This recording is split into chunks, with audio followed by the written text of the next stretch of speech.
Praise the lord. పిల్లరా, ఈ యొక్క ఉదయకాల సమయంలో దీని వాక్యాన్ని చదువుకుందాం. నెహెమయా గ్రంథము 1వ అధ్యాయం 4వ వచనం. నెహెమయా చాప్టర్ 1 and verse 4. ఈ మాటలు విన్నప్పుడు నేను కూర్చుండి ఏడ్చి కొన్ని దినములు దుఃఖముతో ఉపవాసముండి ఆకాశమందుల దేవుని ఎదుట విజ్ఞాపన చేసి తిని. And it came to pass, when I heard these words, that I sat down and wept and mourned 7 days and fasted and prayed before the God of heaven. యేసు ప్రభువారి అతి శ్రేష్టమైన నామములో పిల్లరా మీ అందరికీ శుభములు తెలియజేస్తున్నాను. మరొక నూతన ఉదయకాల సమయాన్ని బట్టి దేవునికి కృతజ్ఞతాస్తుతులు చెల్లించుకుందాం. ఇక్కడ మనం చదువుకున్న వాక్య భాగంలో చూస్తే నెహెమ్యా చాలా చక్కని ప్రార్థన చేస్తున్నాడు. పిల్లరా, చక్కని ప్రార్థన అంటే తన యొక్క హృదయమంతటితో విరిగి నలిగిన హృదయంతో చేస్తున్నటువంటి ప్రార్థన.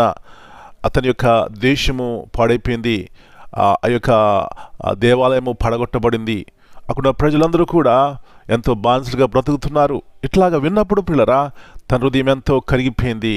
ప్రభువా, ఈ కీడు మా దేశం మీద ఎందుకు వచ్చింది, మా మీద ఎందుకు వచ్చింది అని పిల్లరా తను తగ్గించుకున్నాడు.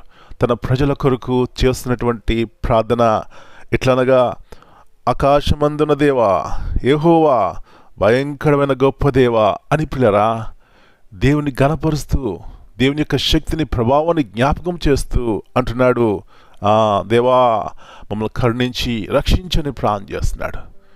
నా ప్రియుడా, నా ప్రియ సహోదరి, ఈ ఉదయకాల సమయంలో మనం చేసే ప్రార్థన ఎంతమందికి దీవెనకరంగా ఉంటుందో తెలుసా?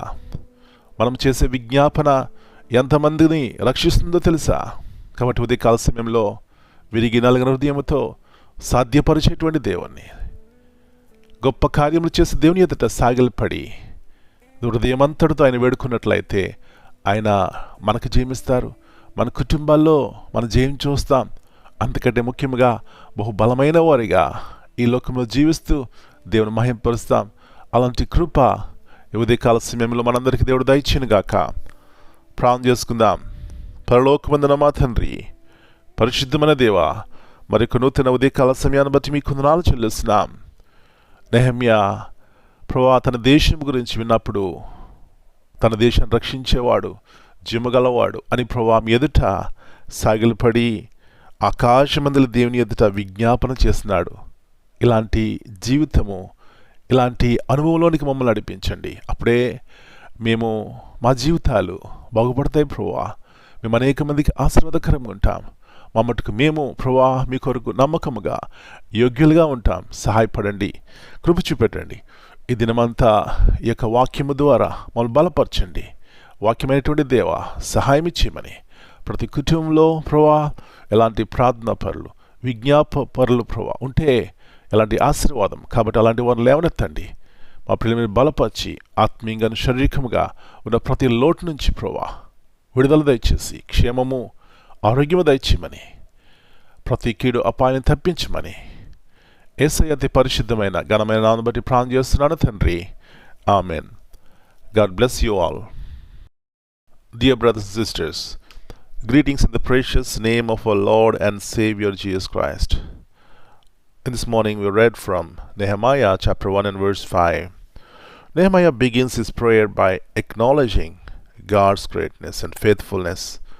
He praises God as powerful and awe-inspiring and deeply loving and loyal to those who are faithful and obedient.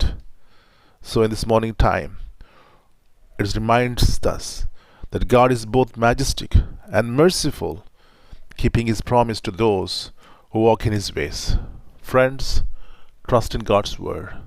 Seek his presence at all times, and God help us whatever the need we are in.